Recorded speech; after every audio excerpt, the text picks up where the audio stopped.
بسم اللہ الرحمن الرحیم۔ اپنے دوستوں سے گزارش ہے ہمارے چینل کو لازمی لائک اور سبسکرائب کریں۔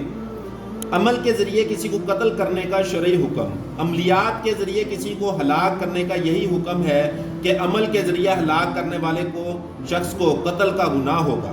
یعنی انتہائی یہ بہت بڑا گناہ ہے کہ عمل کے ذریعے کسی کو قتل کیا جائے اور وہ شخص قاتل ٹھہرے گا اور اس کو ایک قتل کا گناہ ہوگا۔ چنانچہ ایک عمل اکثر کچی اینٹ کا ہے جس کو ہلاک کرنا منظور ہوتا ہے، اس کے واسطے کچی اینٹ پر عمل کرتے ہیں، پھر اس کو کفن وغیرہ دے کر اس پر نماز جنازہ پڑھ کر ندی میں ڈال دیتے ہیں۔ پانی سے وہ اینٹ گھلنا شروع ہوتی ہے، جیسے جیسے وہ گھلتی ہے اس قدر یہ شخص گھلنا شروع ہوتا ہے، یہاں تک کہ وہ اینٹ جب بالکل گھل جاتی ہے یہ شخص بھی گھل گھل کر ہلاک ہو جاتا ہے۔